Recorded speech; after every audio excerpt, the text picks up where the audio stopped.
Neste vídeo, irei compartilhar com você detalhes do que eu fiz para ser aprovado em 2 concursos federais, estudando apenas 3 meses de antecedência.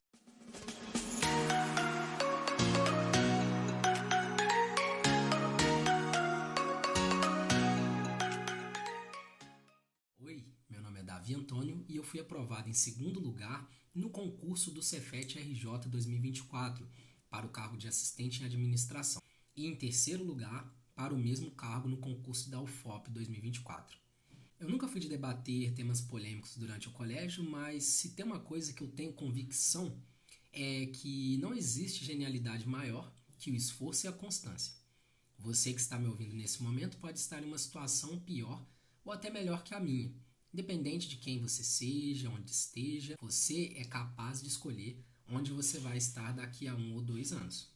O que eu quero dizer é que se eu, que morei na zona rural, onde não tinha nem energia elétrica, durante uma parte da minha adolescência, fui ter celular e internet aos 15 anos, meus pais sempre ganharam salários mínimos. Cheguei aonde eu cheguei, meu amigo e minha amiga, vocês também conseguem. Antes de ter a iniciativa de criar esse canal, eu sempre tive receio de não atingir as pessoas, de estar perdendo o meu tempo.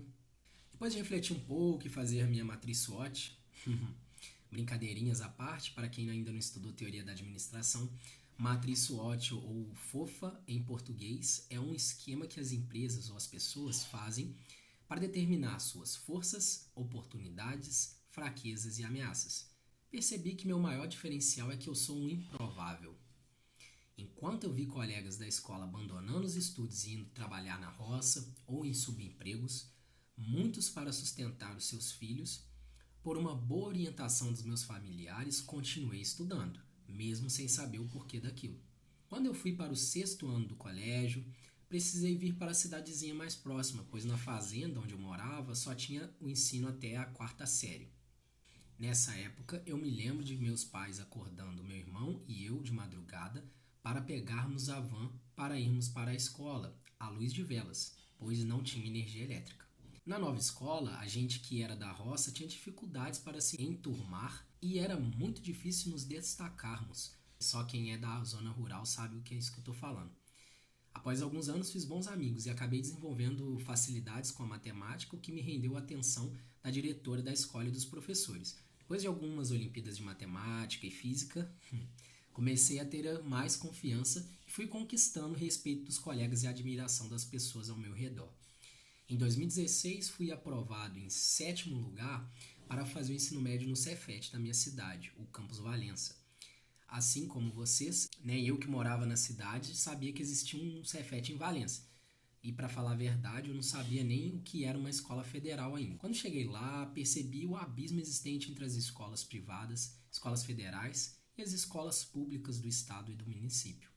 Me senti de novo no 6º ano, quando saí da fazenda e entrei na escola da cidadezinha. Todos os alunos tinham a vontade de melhorar suas habilidades, todos tinham uma chama que os meus colegas da minha antiga escola não tinham.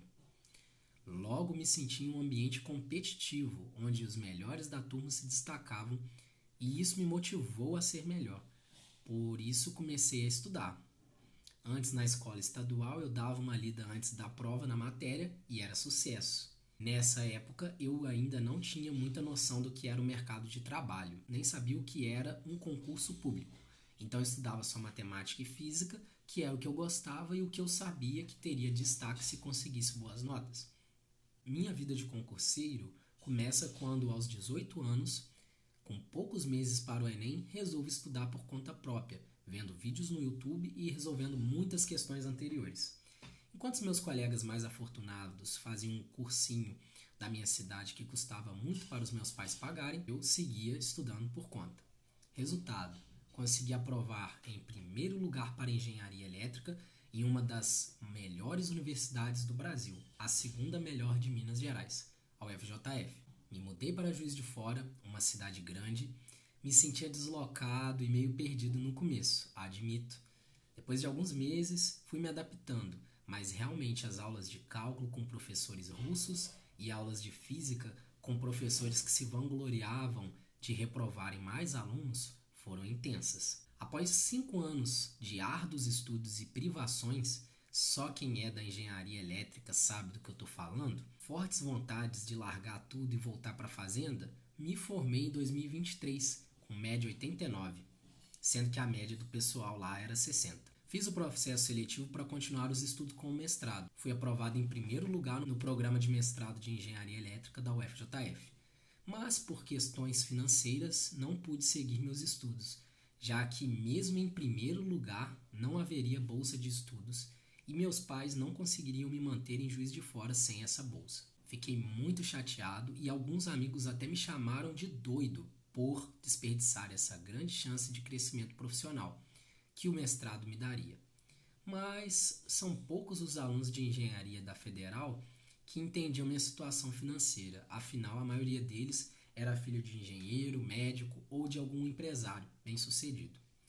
Após algumas semanas refletindo sobre o meu futuro, se eu ia para Juiz de Fora e trabalhava e estudava para me manter no mestrado, ou se eu começava a distribuir currículos, ou ainda se estudava para concursos, bom, não tinha grana nem foco para fazer curso de inglês, nem outros cursos que o mercado privado exigia para os engenheiros.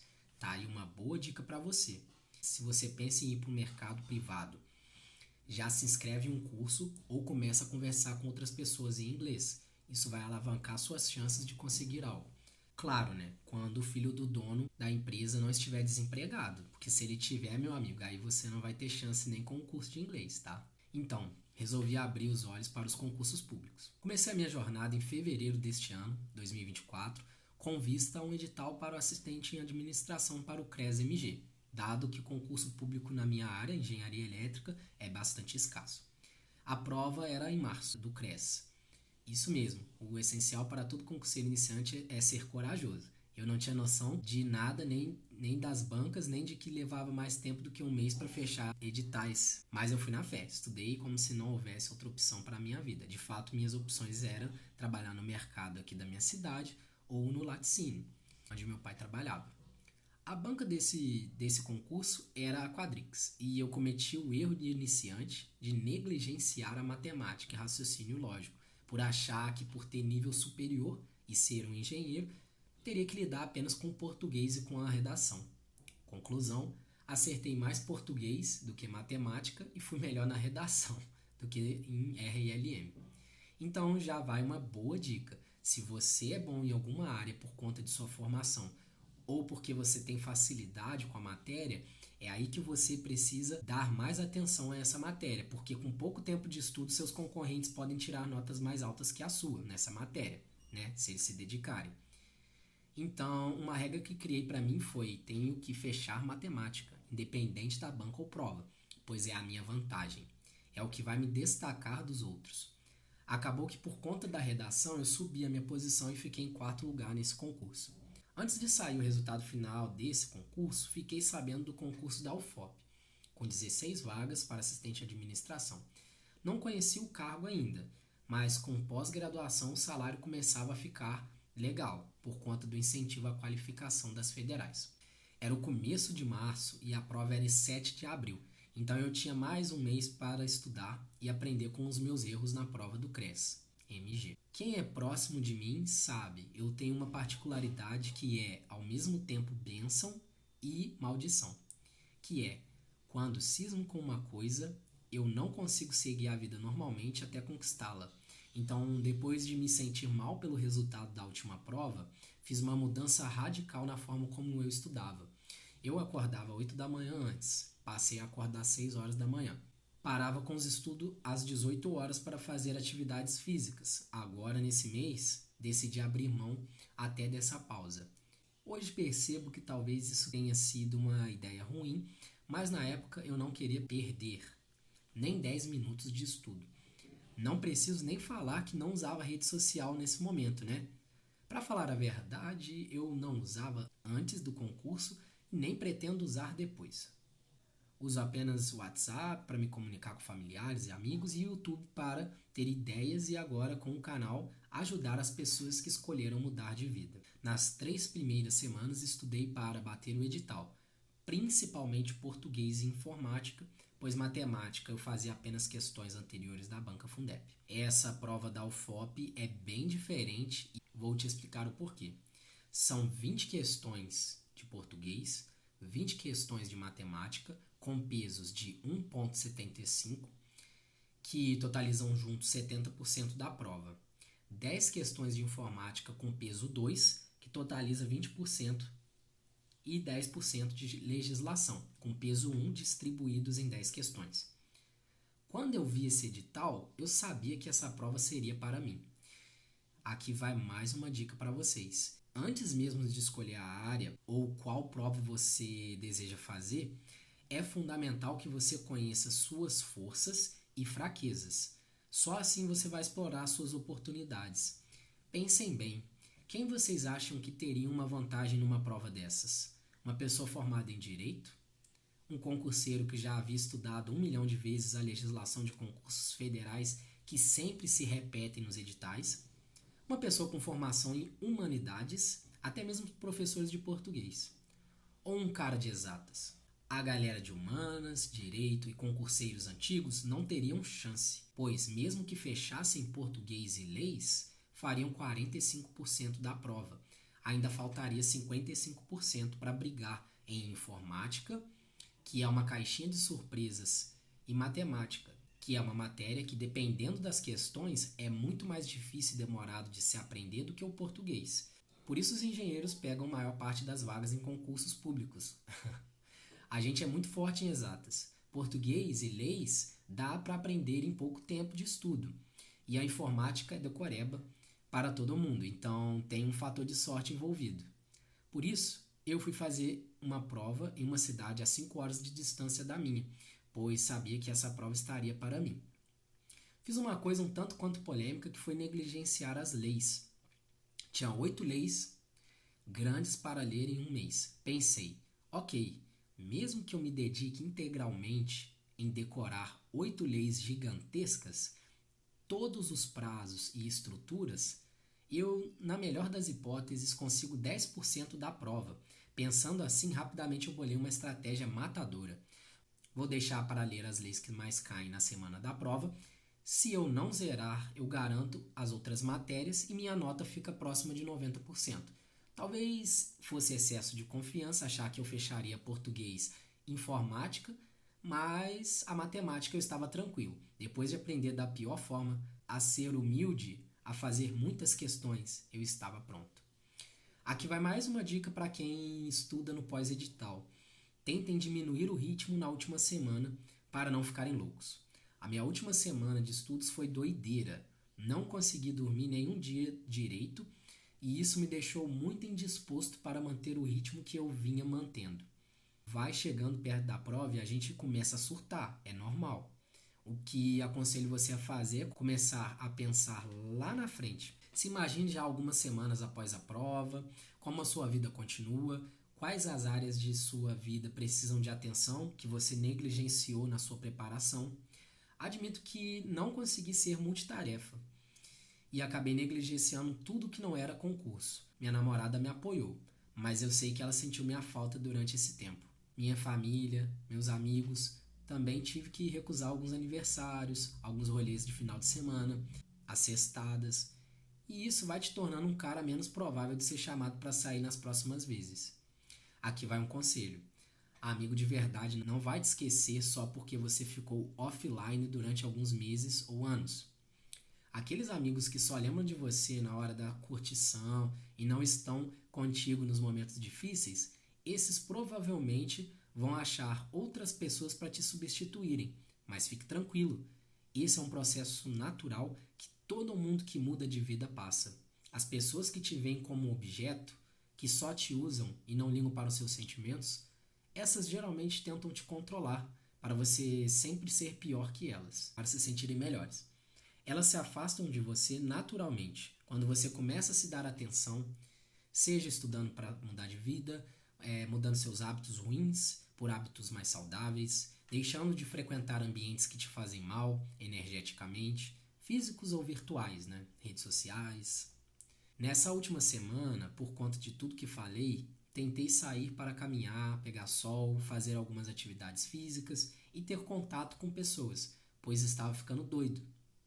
No dia da prova eu não fiquei nervoso, salvo aquele momento que você se senta na carteira e espera uma eternidade para soar o sinal para começar a fazer a prova, né? Vou fazer um vídeo só para detalhar as estratégias de como resolver uma prova da melhor forma, dependendo do seu perfil. Então, para você não perder nenhum conteúdo novo do canal, já se inscreve e ativa o sininho, para que possamos crescer juntos.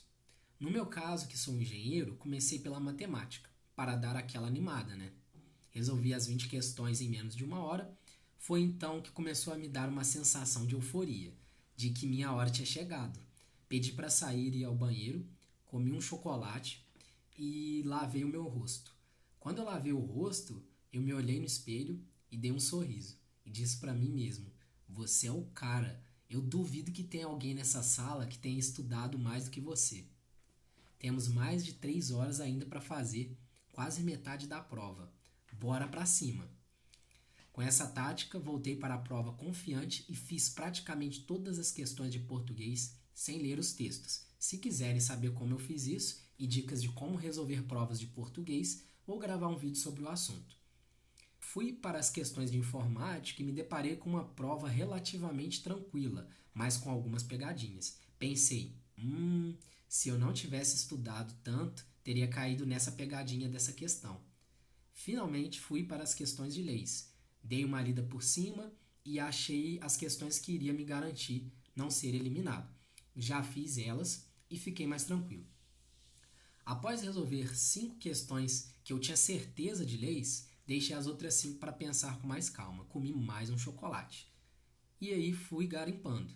Mais questões que havia pulado ou que não tinha feito, pois demorava muito tempo. Terminei a prova faltando 1 hora para poder sair com o caderno de provas. Então fui mais vezes ao banheiro e tive tempo de olhar pela janela para apreciar o lindo campus que seria meu futuro local de trabalho. Na volta para casa, o carro do meu pai quebrou no meio da BR. Era 21 horas do domingo. Ficamos na estrada até 00:30, 1 da manhã, esperando o guincho. Conclusão: chegamos em casa, era 6 da manhã, sendo que tinha saído de casa 6 da manhã do dia anterior, que era o domingo. Literalmente foram as 24 horas mais cansativas e emocionantes da minha vida, e realmente foram essas horas que decidiram o meu futuro. Fico pensando, e se o carro tivesse quebrado na ida e não na volta, né? O 17º colocado do concurso estaria muito feliz agora. O dia seguinte, conferindo o gabarito com meu irmão, vi que acertei 90,25% da prova. Fechei matemática e errei uma de português, 2 de informática e 4 de leis. Tá aí a importância do autoconhecimento e saber quando a prova é sua. Mesmo negligenciando as leis e acertando 60%, consegui média acima dos 90%. No dia 7 de maio saiu o resultado preliminar. As notas do pessoal tudo fora da ordem, eu estava no trabalho, não tinha tempo para ficar procurando por 3.000 pessoas, se alguma teria tirado mais que eu. Então pedi à minha tia para fazer uma planilha para colocar o resultado em ordem decrescente. Depois de alguns minutos, ela me manda a resposta. Fiquei em terceiro lugar, mesmo eles anulando as 2 questões mais difíceis de matemática, ou seja, eu que tinha fechado matemática fui prejudicado. A ficha ainda não caiu. Estou aguardando o final desse concurso, que será dia 23/7. Nesse meio tempo, saiu o edital para o Cefet-RJ. A prova seria dia 12/5. Logo, eu teria um mês novamente para estudar para essa prova. Como eu estava com sérios problemas por ter estudado demais, ainda não conseguia dormir direito, estava muito ansioso por conta do pós-prova e ficar olhando de olho na vaga, me dei 1 semana de folga. Nas outras 3 semanas, foquei meus esforços no conteúdo específico do concurso, pois eu já estava sabendo muito português, informática e RLM. Até as leis eu já havia estudado bastante, 8.112, ética e outras. Dessa forma, foquei em estudar administração e arquivologia. Como já estava mais tranquilo, por conta dos resultados da UFOP, voltei a ter uma rotina normal. Me exercitava todo dia, tinha um momento para jogar meus jogos, sexta-noite até domingo à noite eram meus para fazer o que eu quisesse. No começo me sentia meio culpado de estar à toa, sem estudar tantas horas por dia, mas com o passar das semanas percebi que não adiantava me matar de estudar e perder a minha saúde, ficar sedentário e perder o convívio social. Conclusão: me diverti nesse período, voltei a estudar e fiquei em segundo lugar no concurso do Cefet. Acho que podemos concluir algumas coisas com a minha breve história no mundo dos concursos. Primeiro, não saia fazendo todos os concursos que aparecem. Escolha uma área ou cargo e estude as matérias comuns e as bancas que mais fazem prova para esse cargo. Segundo, analise se a prova é para você. Se for, abra mão de alguns luxos que tenha e foque em aprender o máximo estudando com estratégia e um método só seu. Não ouça nenhum guru da internet, só o seu autoconhecimento vai saber se você deve negligenciar algum tópico ou priorizar outro.